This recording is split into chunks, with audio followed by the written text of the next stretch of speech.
Cloud Show, and it's good to have you back here with me again, returning from some travels. And so I missed you guys, but here we are. So welcome back. We have, for those of you who are new, I should probably orient you a little bit. This is a show where we talk about, I kind of call it the 360-degree pie of life. And I divide that pie into three big areas. One of them is what we call the clinical area, where we have always, you got depression, and anxiety, and stress, and addictions, and your head won't stop thinking about crazy stuff and all that. Now, if any of you don't have that, then, this is the wrong show for you, because we, on this show, we're not normal, okay? If you define normal as perfect. But we are, this tribe right here, we all have issues, but we have joined arms and we're going down a direction of resolving those. We call it fighting dysfunction, one dynamic at a time. And that's what we do here. And to do that, we share the stories. But that first area is a clinical arena, and that's how we feel. Second area is relationship, like all things relational. Marriage and parenting and family and dating and friendship and extended family and in-laws and multi-generational ties and all of that stuff. Now, I know all of you come from perfect families, but I want you to just listen to some of this stuff, because, you have friends that don't. You're probably married to somebody that doesn't come from a perfect family. There are in-law issues, okay?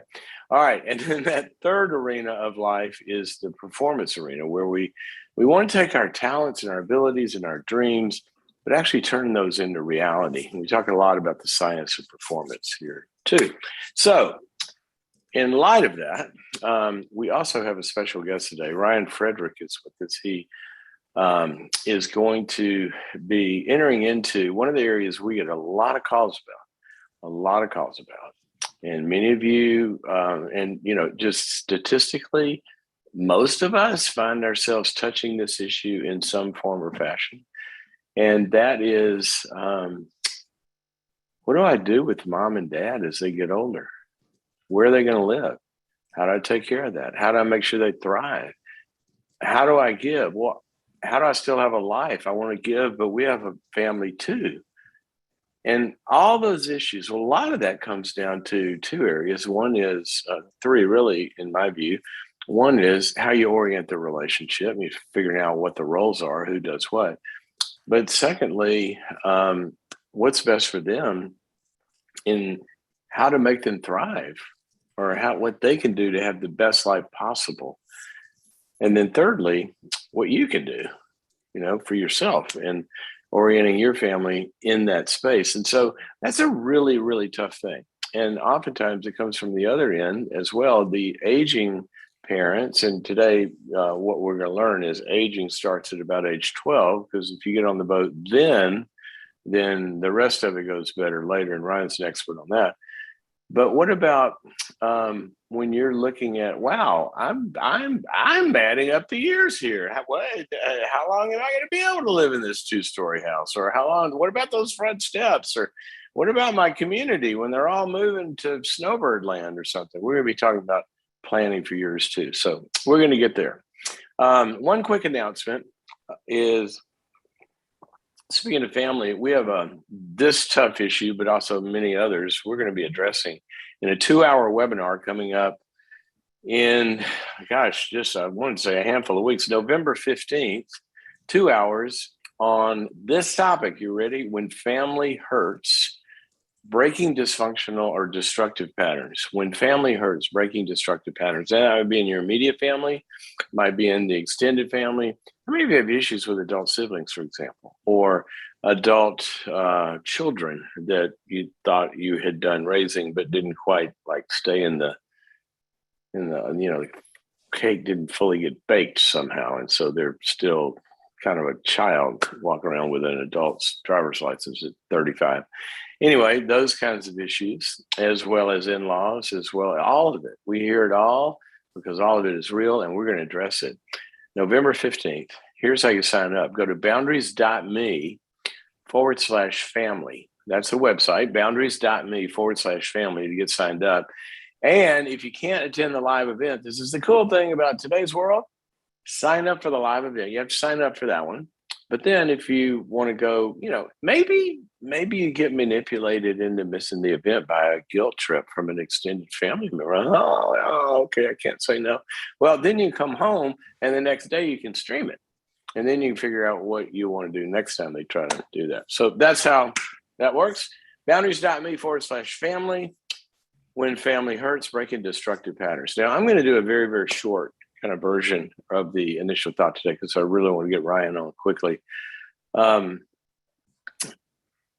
This is tough stuff, and I want to start with something that is really, really important, because a lot of times I don't think we put this multi-generational thing into the right context. And the right context, because everybody's dealing, and this started way back when people started going to therapy, right? Dealing with what my parents did to me. And obviously that happens. And I'm a psychologist, if you convince me of that, we do need to deal with all that. But somehow along the way as well, I feel like a lot of times the value of multi-generational ties is underemphasized. It is one of the most powerful fabrics in all of society, of the safety net that we have. It's one of the most powerful fabrics and glues of actually forming humans. I mean, the role that good grandparents can play in a kid's life is unbelievable. Those relationships are going well. And vice versa, the role that a grandchild plays in a grandparent's life and how important that is, and the vibrancy and second life they get out of that, or even second chance at being a better grandparent than they were a parent, as well as the wisdom, as well as the mentoring, as well as the community and the extended network that comes from, I got to find a job, talk to my dad or talk to my father-in-law. Oh, well, I know a guy. See, these fabrics, it takes a village, right? And the Village Effect was a book that's written about the research on a lot of this. Extended family generational ties are really important. So I want to start there. We're not just sort of adding something on. This should be part of the fabric of how we look at life. Secondly, those extended family relationships, as we hold them high, they have to be put in their proper priority. And so sometimes what we hear on this program is people that have not made their immediate family, or even if you're single, your immediate spiritual family, your community. See, when we leave home, we're supposed to become an adult, and our biological family is no longer the primary source for us emotionally and financially in other ways. And so while all of this is important, you've got to prioritize the concentric circles. And with that comes how you spend time and resources and all that. And speaking of resources, the third item here that's really important, guys, is we have an obligation to take care of our parents. Now, some people are able to do that financially. Some people are able to do that with time and energy. Some people are able to do that by arranging things for them. Some people, and there's all over the spectrum here. There's no right way. For example, in my family, when my parents, who had me late in life, so I had really old parents early. They were the age of my friends' grandparents. When they started to get older, I live in California. They lived in Mississippi. They started really needing some pretty significant attention and care. And we had a choice. They could go into a facility, or they could stay at home, which they really wanted to do, but they would need a little help. My sister, who lived in California, moved to Mississippi and spent the next 15 plus years kind of taking care of them. I don't mean live in 24 hours, but if she hadn't have been there, we'd have needed a different answer. Now, I was unable to do that, but I contributed in other ways. See, a lot of times in a family, you have different roles of how you help mom and dad. So anyway, just want you to think about that kind of stuff as we launch into this. But I really want to get Ryan on. So let me introduce Ryan. Ryan is a thought leader. Really, I'm sorry to say, one of the nation's thought leaders, but probably one of the world's thought leaders in this area. of, I call it, uh, how we do better as the years go on. He's probably got the real term for it.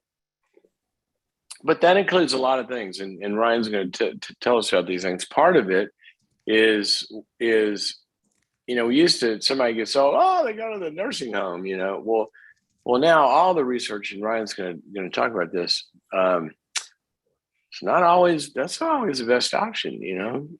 Aging in place is a term that you'll hear probably from him. So Ryan's an expert in all of this and kind of the options that people have, which are much greater and wider as I've gotten to hear his material. So Ryan, welcome to the program. Yeah, thanks for having me, Henry.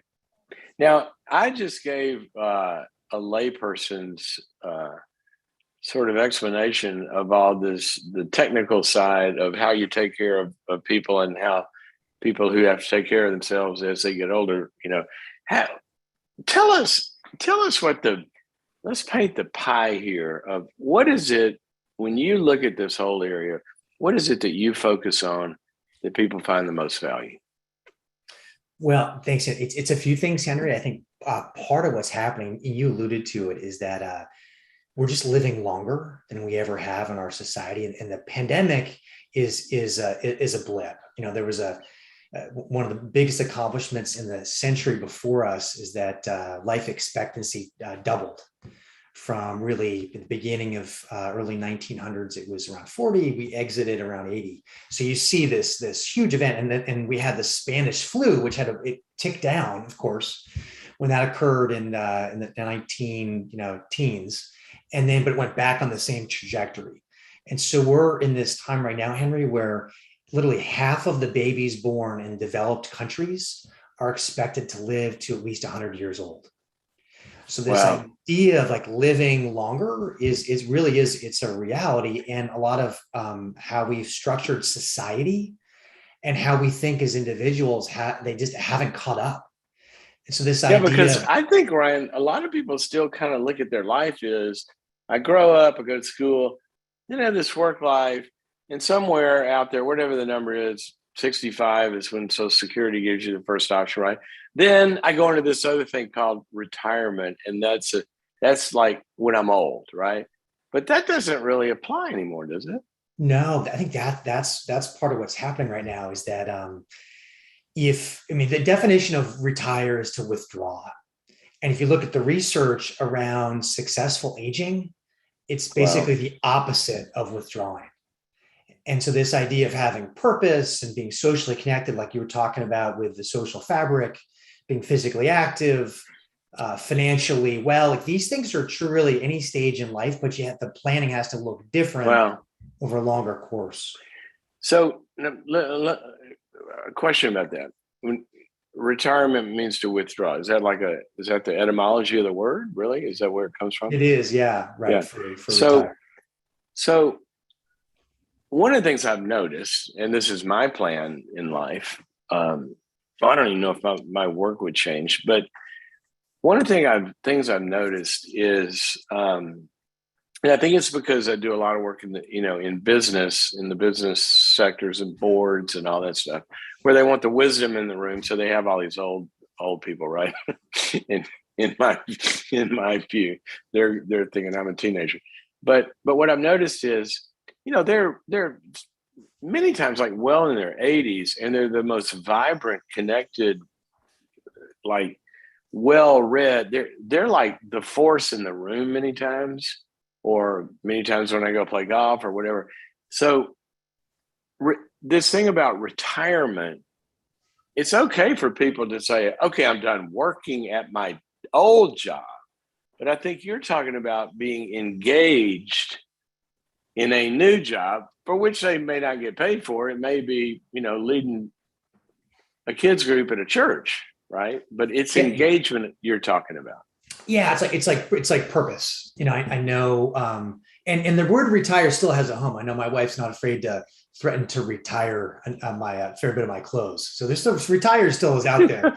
But on a personal level, it's more about purpose. And for people in the mainstream of their lives, when they're a bit younger, we probably put too much purpose into working. I think that's one of the things that's happened with the pandemic is people have taken a step back. Wait a second, am I committing too much of my life, my self-worth into this job? But and the flip side of that, if they don't feel like they have some purposeful job, they feel like they have no purpose in life. And it's a bit of just what's happened in our society, unfortunately. But it's even maybe a bigger issue right now, as you point out, Henry. When you're in your 60s, let's say you officially like retire. Well, there's no life plan today. There's no class people take. Although there's some things happening, which I can talk about in a second. Which we're stuck in this old model where you're of the age to retire, but your health is such that for a number of people, you may be healthy and active for decades after the retirement age. And so how do you define purpose? And in particular, purpose that's bigger than yourself. And a lot of research, helps stave off dementia, helps with other different health outcomes. If you have something you wake up every day that motivates you, that's beyond outside yourself.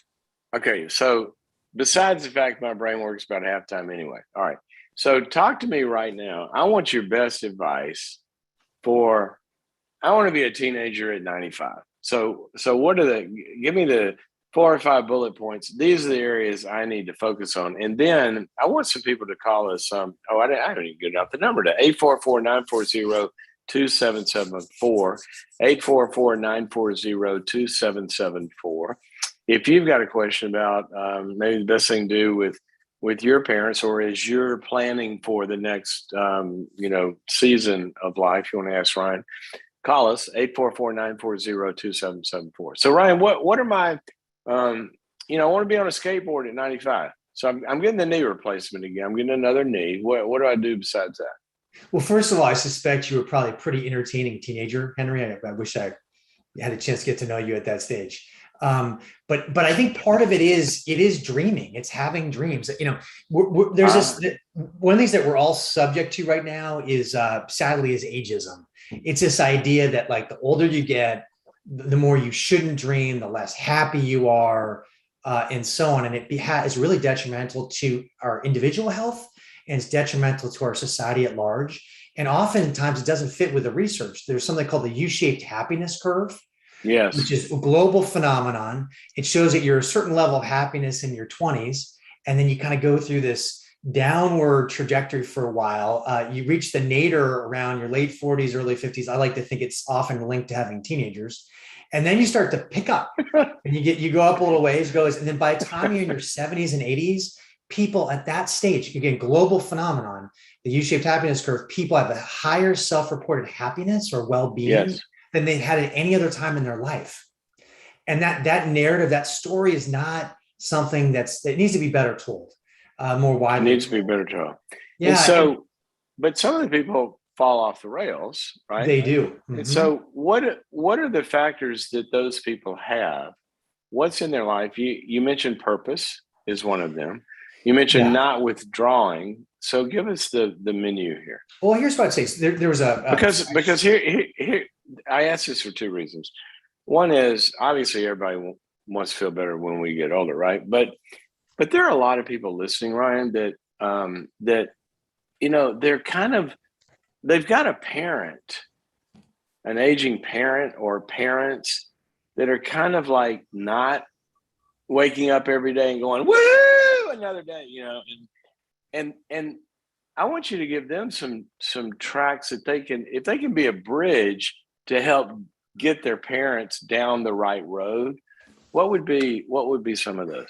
Yeah, and Henry, I just wrote this book and called Right Place, Right Time. I know we'll get into it in a second, but the way wait a minute. You can't say that fast. People need to write this down. Okay. The name of the book. So I just came out, literally launched yesterday. It's called Right Place, Right Time. There you go. The ultimate guide to choosing a home for the second half of life. And it's currently an Amazon bestseller. It's being well responded out there in the market. And I think part of it, I think with the pandemic, it's highlighted for all of us that place matters. But I start off in the book around helping people understand, going back to your question, what are these variables that matter?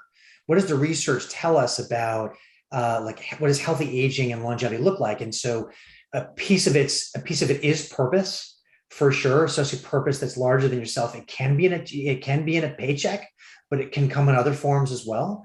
Well, There's by the way, just speaking of that, like I have seen people who have, you know, like jobs that are just for them. It's not like their life passion to be doing that job. You know, they're doing something mechanical that they're not interested in, or whatever it is that's not in their passion arena or in their status arena. But when they talk about it, they're doing it because I'm putting my kid through college, or I'm putting my grandchild through college. And that is a purposeful career. totally. It's not in the task, it's in why you're doing it.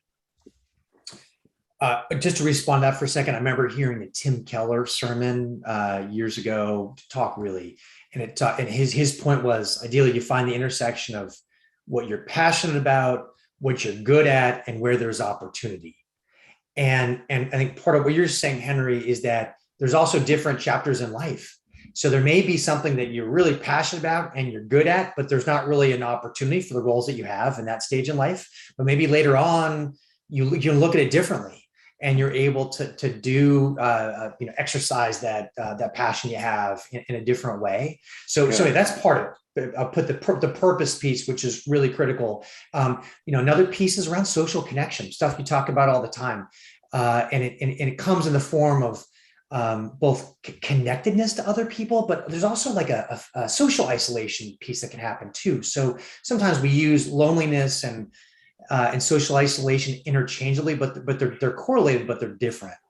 And so you have to have these relationships in your life, close and far away, that really matter to you, but you also need to interface with people, regularly. And there may be different levels depending whether you're extroverted or introverted, but it's important to have that, particularly as you get older, because of the importance of the social fabric, which we can talk more about later. And another area is just being physically active. Moving. I remember I was part of a healthcare conference several years ago. I had the 5 most recent U.S. Surgeon Generals on there, and they said, "Can you give us one piece of advice?" And they all had the same advice, which was, in a word, move. And our bodies are wired to move. Got it, for a bunch of different reasons. And that may mean, just like we're going through here shortly, it may mean you have episodic surgeries to make sure that your body's in a position so you can continue to move.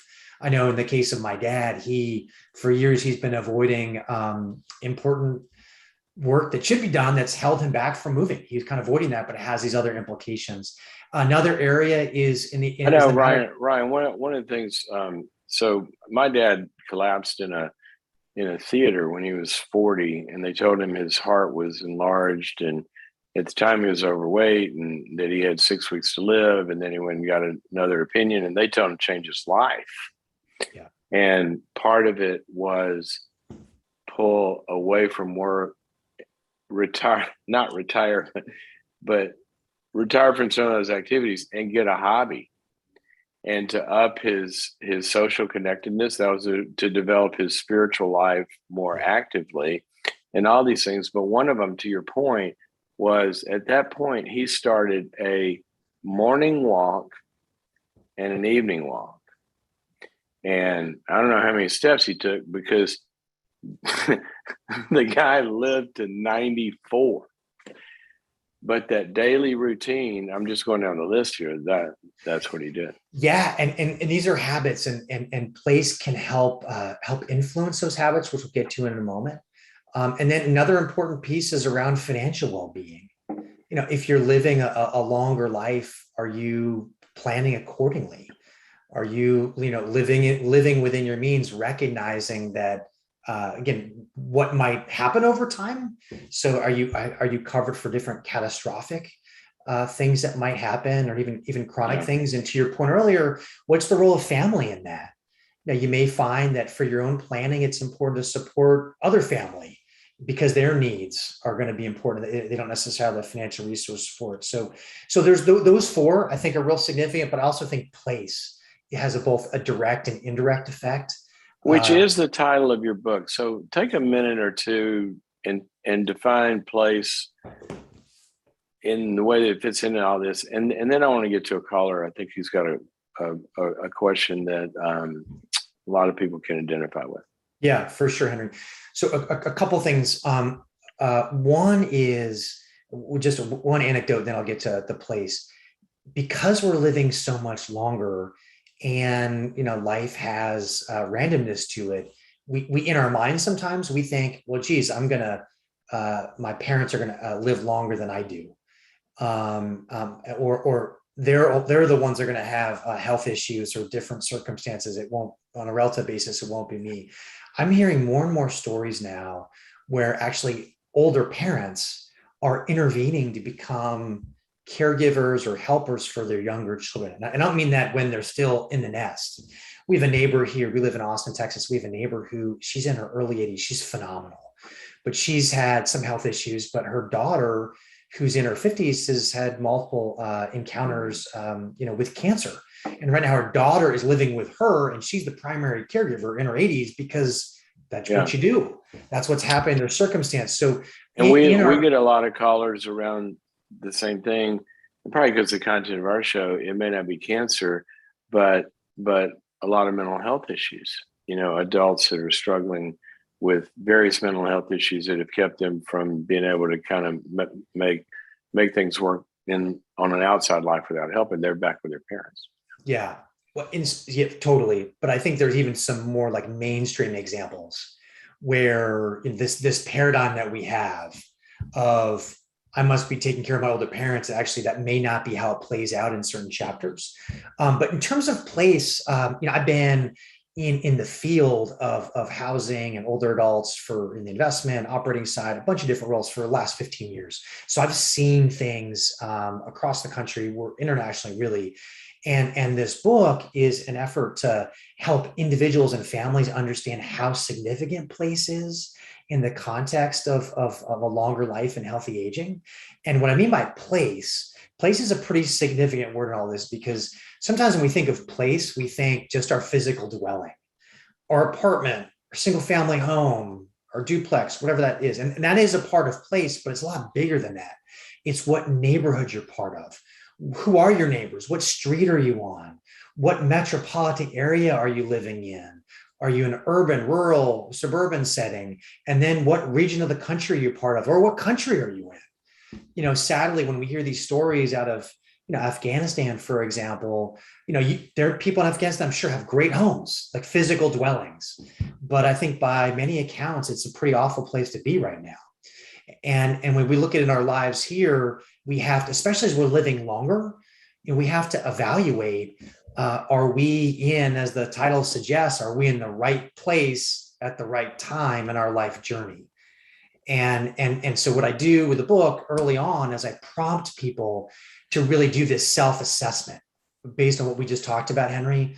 Where am I with purpose? Where am I with social connection? Where am I in terms of physical activity, and then financial well-being, and then place? And that self-reflection, and sometimes that can be facilitated. I go into the book, that can be facilitated with conversation with other loved ones and extended family, is how I perceive this, really what it is. And so if you don't have if your view of place is too narrow, then that can get you into trouble.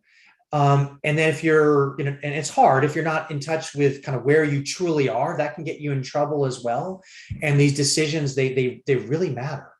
Yeah, I totally agree. I thought of two things as you were describing that. One of them was access and proximity.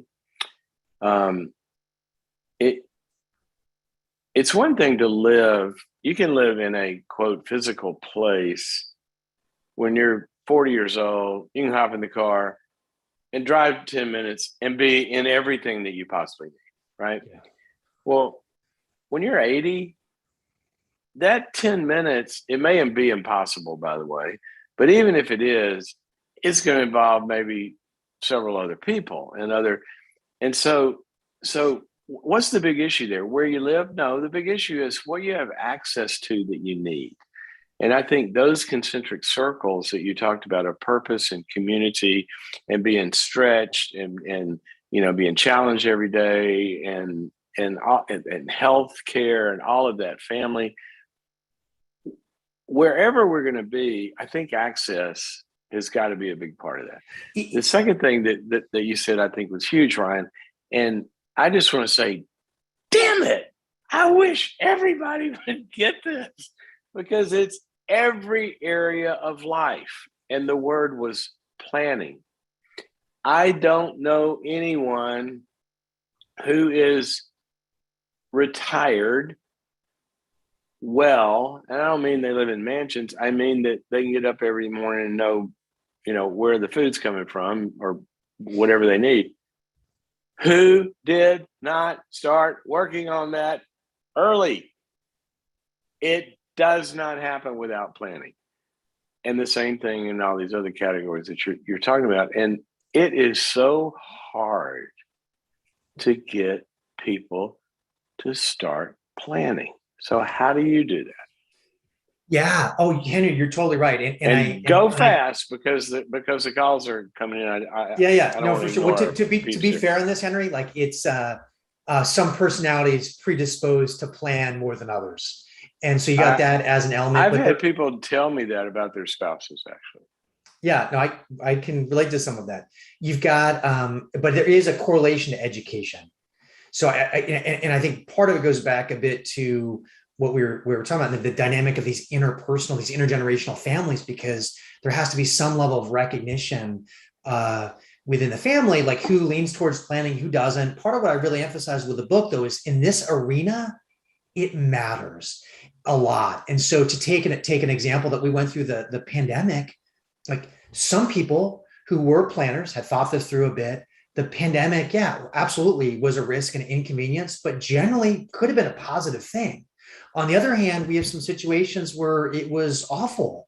It had very dire health consequences because they found themselves in a place where they really were exposed to a number of things. And so I think part of what I do with the book is to help stress people that where you live has an enormous influence on this trajectory. And if you have the opportunity to choose, which at some level many of us do, maybe not any option to move anywhere in any house, but if we have the ability to modify where we are or make certain like changes, it can have a really significant impact in terms of what that trajectory looks like, not just how long you live, but the quality of that life. Yeah. Well, even the smallest thing, my parents, when they got into their 80s, they moved.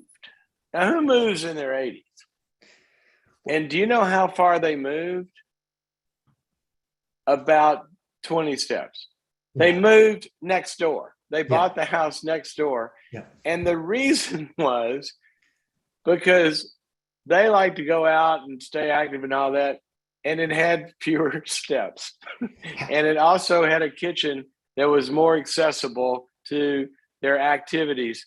They changed their place when it was literally the house next door for these reasons. That's kudos to your parents. That's awesome. And they lived into their 90s. And I think it's because they organized life around these kind of issues. Yeah. Ryan, I'm gonna we could listen to you all day, but I've got to get to us listening to some people. Here's a question that we really, really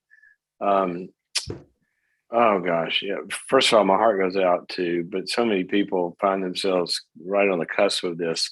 Let's go to Eliza, who watches on Facebook, and she's from North Carolina. Eliza, welcome to the program. What's your question for Ryan? Hey, I have a question about how I can help my mother, both socially and financially. She's 62. And she was recently diagnosed with dementia. And she had made no plans for her retirement. She has no money saved. She hasn't worked in 3 years. She socially isolated herself for about 2 years before the diagnosis. So she doesn't have any meaningful social connections outside of her children. She's been living on her she's own socially, for the first time in her life. Eliza, let let me ask about that. You said she's socially isolated before her dementia. Was that for like emotional or conflict reasons, or why? Why did her social ties begin to break down before the dementia? I think we moved to North Carolina about 6 years ago. And since we've done that, she's experienced 2 major losses in her life, which she didn't really process her grief properly. And she's always struggled to form social connections since we moved here. And but it's just since you moved worked there, not in her whole life. She used to be very social. Yeah, she did used to have friends. Okay. Before I moved here. Ryan, you had a situation that the person who has an aging issue at a very young age, her mom actually. What are the models you see out there that intervening in a space like that where the resources are even limited? Yeah, Eliza, I'm just sad to hear your story with your mom. It's unfortunate, and just like Henry talked about, when in terms of the frequency of dementia and the time when it tends to set in, she's clearly on the earlier side of things. And do you live close together? Oh, Ryan, I think yeah. Eliza, you do live close together? Yep. But you don't live together today. No, I moved to my own house in March, and she's been living on her own for the first time in her life, completely by herself. I live about 20 minutes away from her, and I have a sister who lives 10 or 15 minutes from her. And she's able to get along at this point enough to live on her own safely. We think so. She is supposed to be getting a home health aide, but we're having a lot of trouble getting her one that is affordable because she has Medicare. Yeah. So there's limited places that'll take it. So, Eliza. All right. So Ryan, give her some tracks to run on. Yeah. So I think there's a couple paths. What can she do? Couple paths you can go down. There's the path you're currently going down today where she's living on her own. And that has some benefits. It keeps, it allows for more, on the surface anyway, more independence for her and more independence for you and your sister. Increasingly, there are more technologies now that people are incorporating in the home to help people that do have mild cognitive impairment to be safe on their own. Brian, what would be some examples of that? Because I think a lot of people find themselves that, their parent can be alone, but they have these kind of like questions. What can you give them in the home? What are some examples? Yeah, well, it's a moving landscape right now, Henry, because Best Buy, for example, they've done some interesting acquisitions now where they have monitors that are there. There's video cameras you can have. So there's some that I call passive censoring, where you can see just by data whether a loved one's moving, whether they've opened the fridge, whether they've gone to the bathroom, things like that. And then gosh, that's so you don't even have to sit there and watch the webcam because Grandpa's getting kind of boring watching him for 8 hours a day. Yeah, can you go check the data? Yeah, you can check the data. You don't necessarily have to be stuck there looking at the video. I can only listen to Secondhand Wheel of Fortune episodes. Totally. My parents would watch. Anyway, it's a different funny. I think at a high level, it's more in situations like this. I think you either can keep the way you're going for a period of time, where you can use some of the technology and you have your independence. But that being said, it's a tough situation. That social isolation is likely going to get worse. Your ability to find quality care, like was described, that's going to get harder. And there's more likely an event that's going to happen.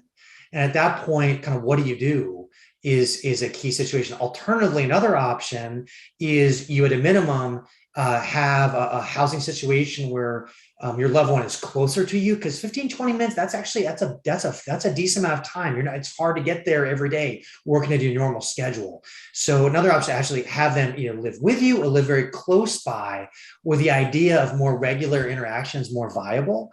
And there are, particularly in the case of dementia, there are places now that they have, they call it adult day programs, where you can have a loved one Yeah. go to a place each day for some of that social interaction and some level of medical or clinical oversight. And that is a far less inexpensive version. How do people find those? I know I talk to a lot of callers, especially with family members even have mental health issues, and they're not aware of all of the support groups around, all of the day options, all of the programs, they just think they feel isolated in this silo of I'm dealing with this loved one all by myself. But what's the best way for somebody if they go on Google right now, what do they put in to find all the world of stuff that they need? Well, Besides buy your book. The first thing is buy your book. Go to Amazon, buy Ryan's book. Yeah. Well, so I think the book tackles some of that, Henry, but some of it is outside the scope. And I think with my book, and frankly, just the resources at Smart Living 360, a lot of it are these tools to help people make decisions in the moment, but also plan. But when you get into Living 360 is a website. That's my company, Smart Living 360, and the website smartliving360.com. And there's an opportunity to sign up for different tools and resources, and there'll be a number of things there now. There'll be more coming that helps complement the content of the book. I think one of the things to be aware of, and actually one of the reasons why I decided to write this book and provide more of the content is, it's hard to get trusting, objective, wise advice in this area. Because when you go into Google and you Google different things, sometimes the advice you get isn't objective. It's not necessarily wise. Well, it's an ad or an algorithm they put in front of you. Absolutely. Well, so who would people turn to? Is it their I have two ideas. Two ideas. What I would suggest, one is every area has a group called the Area Agency on Aging. That's what it's called. Area Agency on Aging. And what that does, those are locally done, they're government run, where they have people that are in charge of helping make aware of and coordinate these different services. So that's a good place to start. Another place to start, I know sometimes ARP gets thrown under the bus, but they have some good local chapters where they have ARP owned the bus. They may own the bus too, but they ARP has a lot of different arms of what they do. But they have every ARP has a state affiliate within local offices, and so I would look to ARP as well, because some of them are better run in certain areas than others. That could be a helpful resource. There is one other thing I'd also say is there's a broader movement. I talk about this in the book because it does link into place as well. Is that there's a movement in places to be age friendly. Meaning the municipality and the governance of the area is doing what they can to have a vision and then a plan that they execute on to make it really easy for people of all ages to thrive. And so in places that have an age-friendly plan that they're executing on, they're more likely then to have ways for you to connect to these different services you may need. But I would start there for sure. All right, guys. Over and over, even in my field of mental health, information really is power. And a lot of times there are people out there, and even I always tell people, even if you don't go there, I'm not telling you to change churches, but call the biggest church in your city. Because a lot of times they have incredible kind of support systems and groups and senior stuff and all of that. Look up the gerontologists, I guess, the doctors who that's their whole specialty. They're connected to all sorts of support systems and groups. A lot of the big hospitals are, and on and on. So really learn the arena and learn it. If you got a parent entering into this season, learn it before you need it. you don't want to be looking in the crisis. You want to hit speed dial because it's already there. Okay, so let's go back to the phones. Ryan, there. Where are we? Okay, Dana. Now, Dana, you're from Texas, so Ryan could just get up in his car and I'm sure drive over and help you. Welcome to the program. Thank you. My 87-year-old dad lives with my husband and I, and my 24-year-old daughter still lives here. Okay, Dana, hang on a second. I don't know what the issue is, but God bless you. Because seriously, that's like that is a big deal. You've taken him in, and I hope it's all wonderful too. But that's a big deal for somebody to do that. So, I'm gonna come visit you up the hill in heaven, because I know your mansion's gonna be big. So go ahead. Well, also my mom and dad moved in with us about 6 years ago. My mother had dementia and then a brain tumor. And so we went through hospice here in the home with her until she passed away.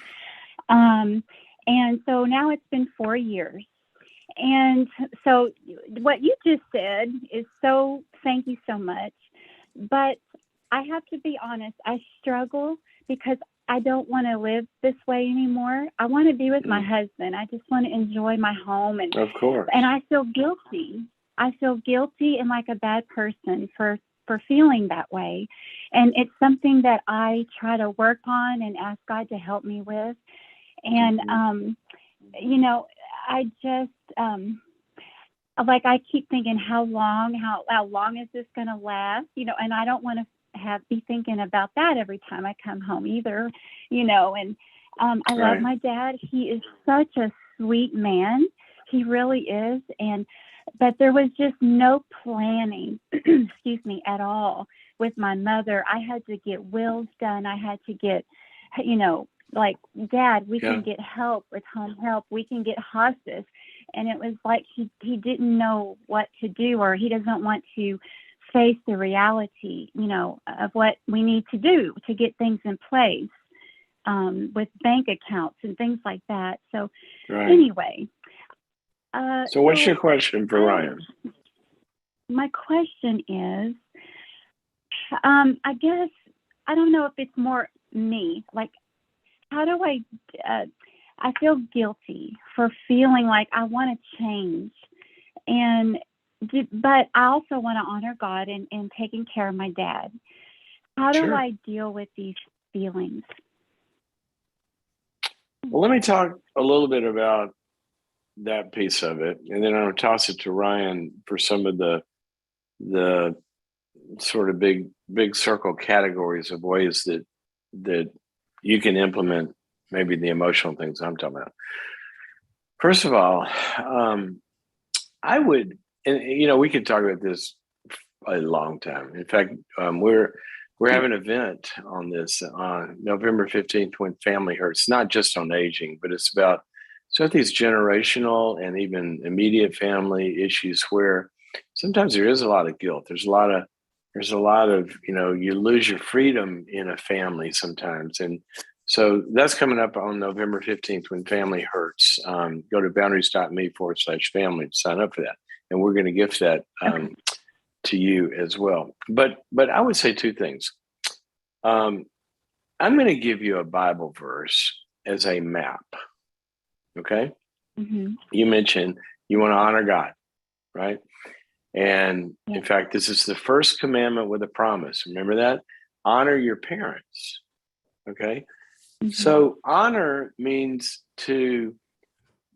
it's a word that actually means something that's weighty. It's weightier. So this relationship has a weight to it, a value to it. It's like how big is the gold bar? This is a heavy one. We value certain relationships and roles higher than others, meaning that your dad is going to get attention from you that's different than the 80-year-old sitting on the park bench. This man gets a special place in your life. All right. Mm-hmm. So that's what honor means. Honor does not prescribe the particular ways in which you're going to honor him. All right. So honor doesn't mean I have to take him in. Honor doesn't mean I don't have a career because I have to, give up everything to take care of him full time, all those kind of things. It's a category we put somebody in. Now, having said that, the New Testament, Paul also says, make a return to your parents. In other words, as much as is possible, it says the families that are able, before a lot of that falls onto outside relationships like the church, that a family should do everything that it can do, to kind of make this work. So we're going to get involved. You're going to honor him. We're going to help dad. But here's the verse I want to give you as an anchor. And I want you to pray through this. I want you to think about it. I want you to talk to people about it. It's 2 Corinthians 9:7. And here's what it says. Give as you have purposed in your heart. That means intentionally decided, taken control of, planned, thought about, as you purposed, not begrudgingly or under compulsion. Begrudgingly is when we get pressured into something from the outside and we give in. We're not giving, we're giving in, and we hold a grudge, right? That's natural to hold a grudge when you give into something. Or under compulsion means some sort of a should inside your head that you're not free to say no to. For God loves a cheerful giver. So I want you to focus on, okay, I'm going to honor him. I'm going to do more for him and different for him than I do for anybody else in the world. But how am I going to purposefully do this? Because your dad is not your whole life. You have a marriage, you probably have kids or friends, you have a ministry in life, you have a career, all of that. And how you purpose to help him. It's like in my life, I said, my sister decided to move and live in the same town. I couldn't do that. I gave financially, for example. I would arrange, to bring them out here. We all gave, but we gave differently and in different amounts. So I want you to camp out on choosing some options, honoring, which you're already doing, choosing some options, but not because of guilt or pressure. So Ryan, what are some areas, some lanes that she can purpose to help that might not mean that she loses this season of her life with her family? Yeah. Well, Henry, you're good. That's a great backdrop. A couple things, Dana. I think that just like Henry described, it's remarkable in many ways that you have this intergenerational house at the moment, but I can appreciate the stresses that you're describing and the complications of something it's been a long season, the way you describe it, and with your mom passing away. I think to dovetail what Henry said, I think you start to introduce what are the other options. You know what the option is today. You've been living it for a while. What might the other options look like, and how are they congruent with what Henry just described? And I think, I'll outline a few. I will say in my book, that's part of what I spend time on, is helping people think more broadly than just a single family house or a skilled nursing facility, which is somehow in our heads, that's what we have. And that's really true. And so if you can start to see, it's sort of like, okay, I need protein, but steak's not working for me. Oh no, now I got to go without protein. No, you can have beans and you can have all this kind of other stuff. Yeah. So you're saying she can look at some other options that still provide the essence of what he needs, other than being in that house. Yeah, that's right. I mean, thankfully, I still like steak, but exactly. So I think, well, I do too, but your parents are a good example, Henry, because a lot of people wouldn't think of just moving next door. Like that's a different way of thinking. And so I think part of it, Dana, in your situation is probably two things. One is, and I don't know, is for you and your husband to talk about kind of where you are right now and what situations might look interesting, consistent with what Henry described, and also get a perspective from your dad's from his point of view, like what are his needs and how that might evolve over time. because That's a good point. what I have seen some people do, and it takes some resources, but I've seen some people where they get a pre-built manufactured home that they put kind of right outside, that is a separate dwelling, so people have separate spaces, but yet there's still that opportunity for connectedness when it's necessary. So that's one way to kind of create that separate space, which can be so valuable. That's a great thought. It's like that. I saw where Elon Musk moved into a 600 square foot prefab home to illustrate this. Yeah. And that's a great idea. I have a section which talks about, Henry, what are these new models, and you're seeing what's happening in a number of places. I'm not sure where it is for you in Texas, but where they're making it easier to just add what they call accessible dwelling units, ADUs. And what you can do is, if that's a path you go down, in fact, my wife and I have been talking about this for my parents. His wife's been talking about putting him in one of those, right, Ryan? Exactly. Okay, full disclosure here. I don't even know if I mentioned this earlier. The way I know Ryan is we married sisters. So I know when I make jokes about Ryan, I am razzing on my brother-in-law. So. Yeah, I've been easy on Henry on this call. But yeah, so you have these ADUs, and so that's an option where you can create that extra space. There are situations where there's roommate sharing that's happening now in certain markets. So there could be a situation where your dad could live with someone else that's close by. Some of these options may not resonate, they may not fit, but I think part of it is just taking a step back and saying, the path doesn't have to be the same one for an indefinite period of time. And instead, what are the different options? Which are the ones that would help us thrive? What are options that would help, in your case, your dad thrive? Being realistic about just aging and what that looks like. And then, just like Henry said, consistent with that weight of the obligation to honor your dad. But that doesn't necessarily mean that your father must live with you for the rest of his days. There may be other options that are better for everyone and still honors that commitment. And Dana, one more thing I would add before we let you go here is that what you've got to make sure of is realizing you are not the reason that your dad finds himself struggling with the limits that aging does to us. Okay? That's life, right? Because here's what happens with the guilty mind. Our natural care, and sometimes even family dynamics, long-standing family dynamics of guilt that may be in certain families, people start to, especially if you're a little on the codependent side, you start to feel like, oh, well, if I'm not doing this, I'm the reason for their suffering. And, I should alleviate all of their suffering. Part of aging is helping all of us, and we're all going to get there, all of us individually come to grips with some of the losses that aging brings to us. He will lose mobility. Okay. You can't carry the burden emotionally of the fact that he won't be able to have it exactly like he wants it. None of us will. I remember when we had to take the keys away from my mom. Okay. I would have rather tried to solve the Middle East crisis. You just could not keep this woman at 92 years old at home. She was driving all over town and, but we had to do it.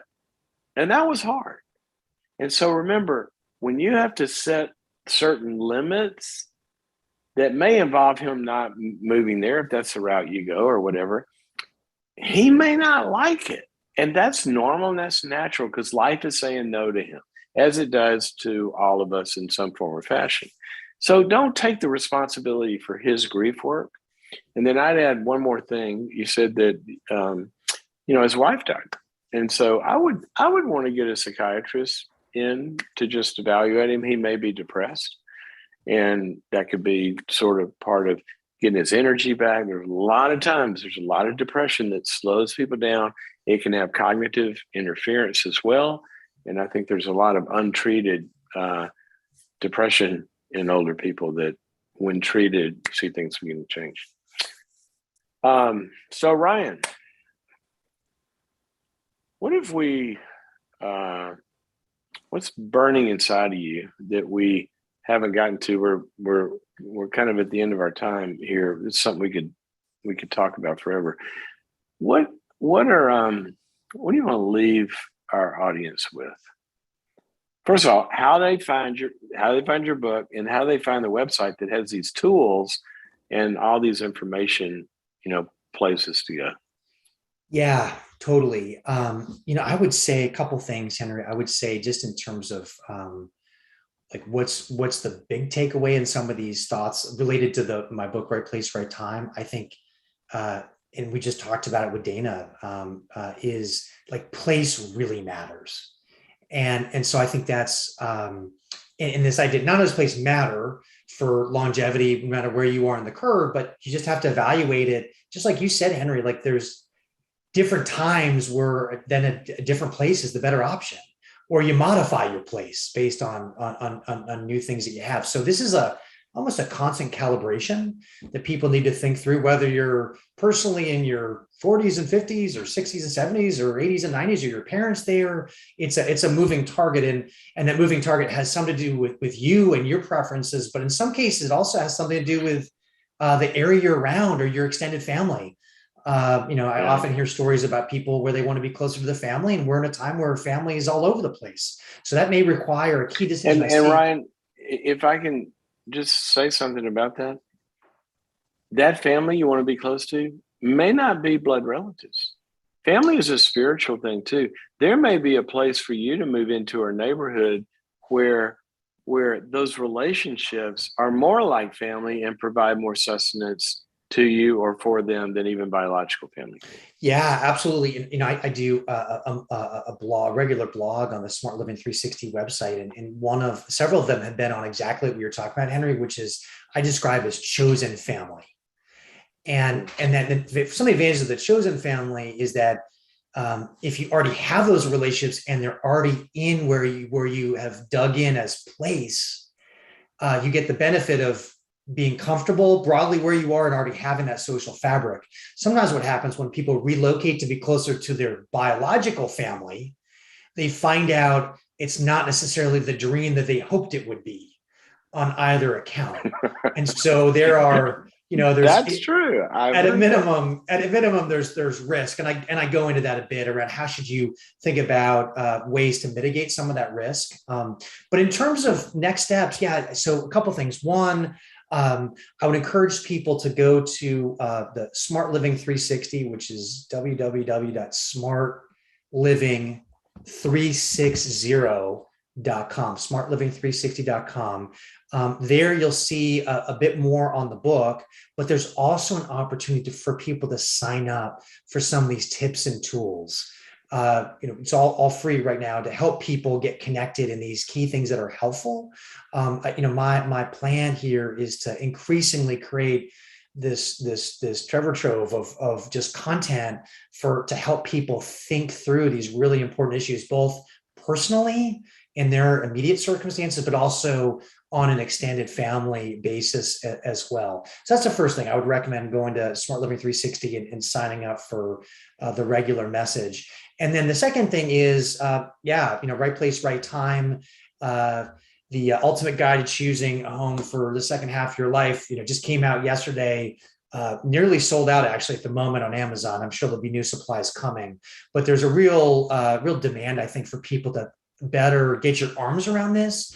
And one of the reasons I wrote it is to help people prompt some important thinking. One of the things that I've heard anecdotally from some people is that, and it's reminded me a little bit with Dana with your story, because sometimes they see what happened to their parents and that lack of planning and lack of necessarily making the most of what that life stage was. And there's a sense of like, I don't want to do what they did.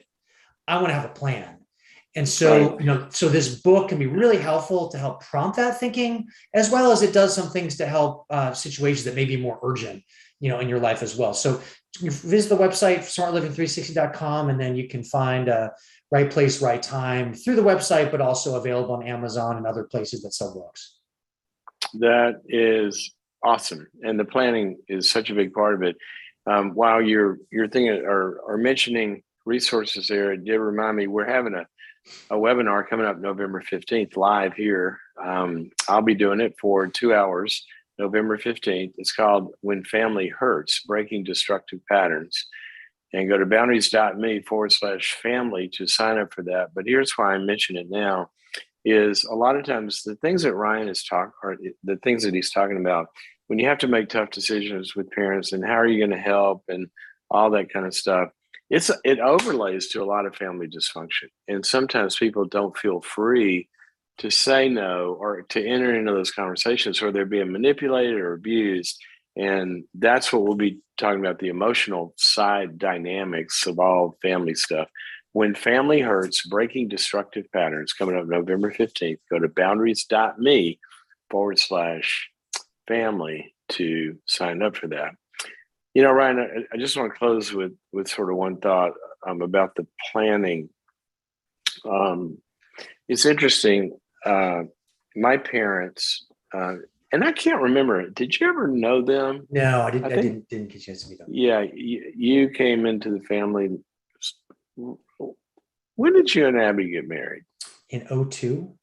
'02. So they died in '08. So for some reason, and lived across the country, so they Yeah. never crossed paths. But they were kind of like, I mean, the poster child of everything that Ryan is talking about. I just want to take a minute to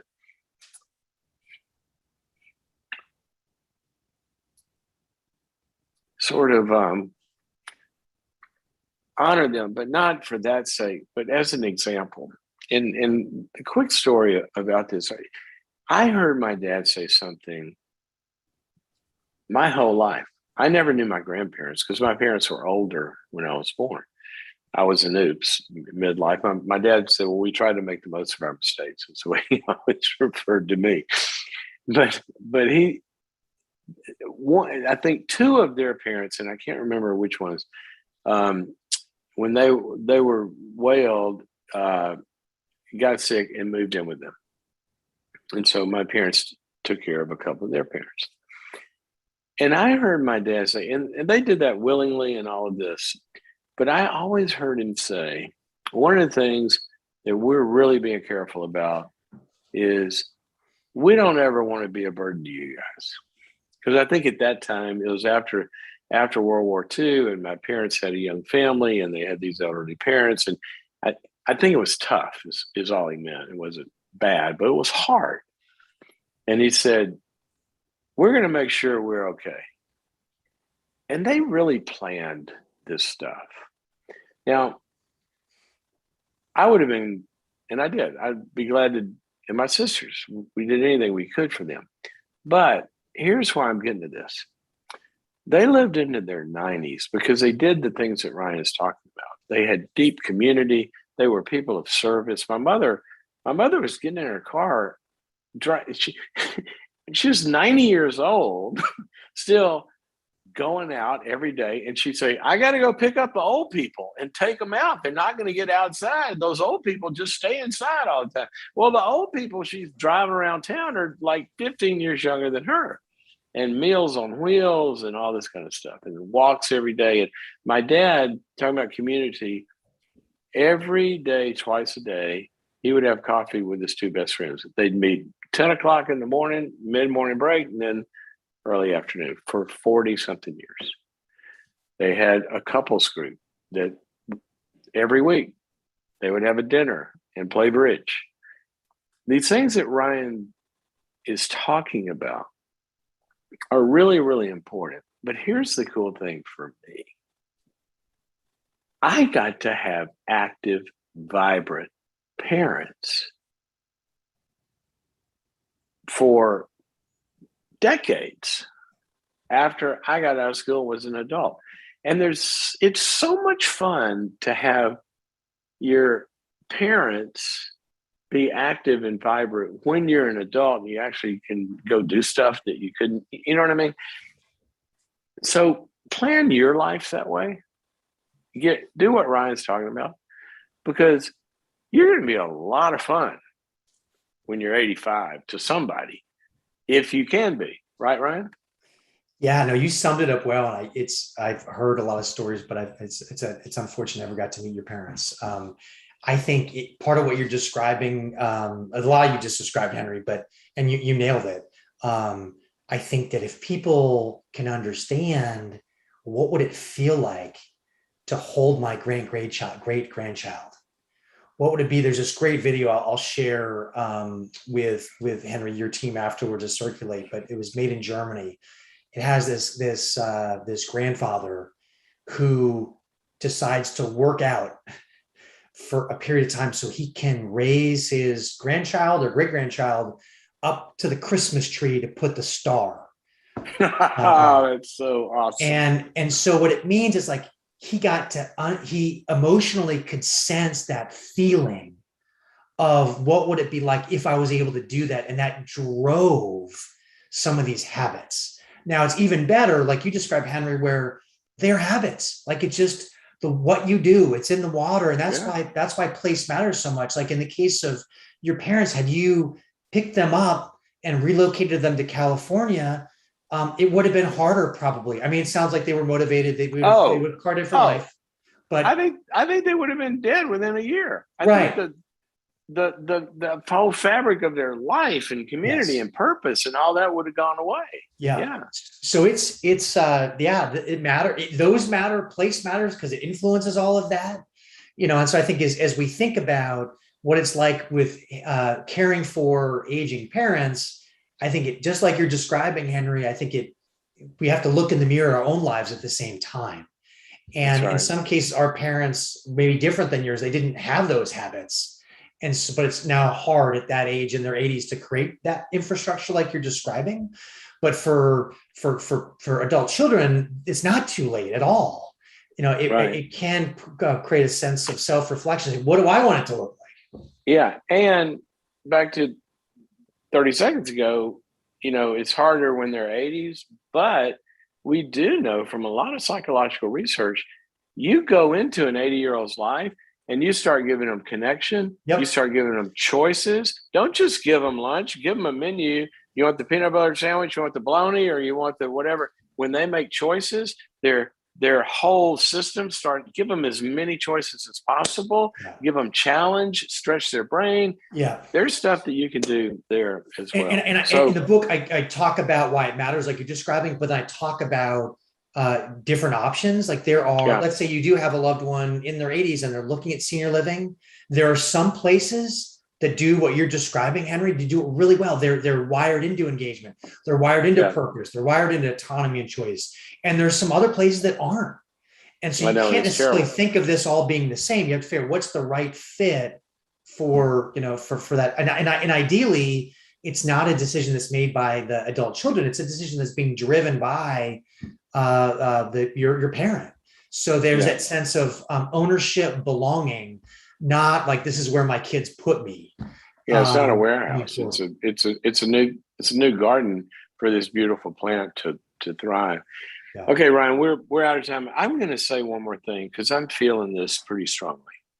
One of the things we talked about is families, and individuals like Dana or like Eliza. They're out there and they're carrying this burden by themselves. There are some people listening to us. You might have retired or you might be 40 years old. But God has put into your heart some sort of, how can I serve? What's the way that I could give to people? Maybe I don't have a lot of money. Maybe I have a lot of money, but maybe I have a talent. Okay.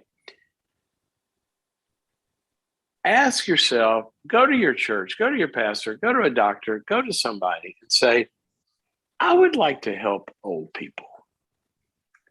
I would like to start will you give me a room Tuesday nights at the church? And I'm an accountant, and I want to do a budgeting class for old people. Bring them in there, and we're going to go through the numbers. Who cares if that solves their financial problems? It gets their brains working. Or you organize a volunteer army in your neighborhood or church. Let's go find all the people that are dealing with a parent on their own. Let's go give them a night off every day. Or let's go make a couple of meals for somebody.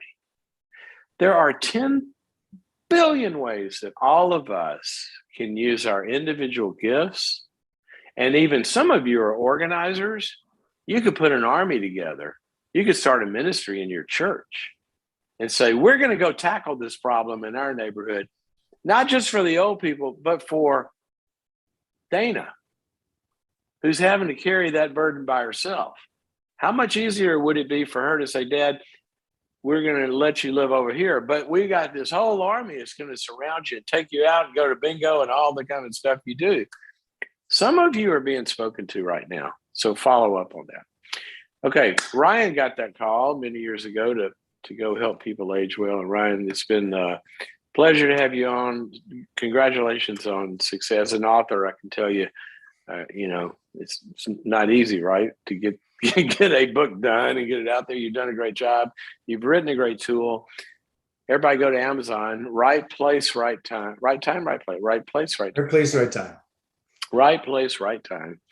Get your copy. And you know what? It'll kind of not just something you read and put away. It'll be a little bit of a map, kind of a reference tool, I think, over time. And his website is Smart Living 360. And then if you want to deal with all the emotional dynamics of these family things, which get into our heads, right? We're having a webinar November 15th. Go sign up. It's called When Family Hurts, because a lot of these issues can actually hurt. You know that. When Family Hurts, Breaking Destructive Patterns.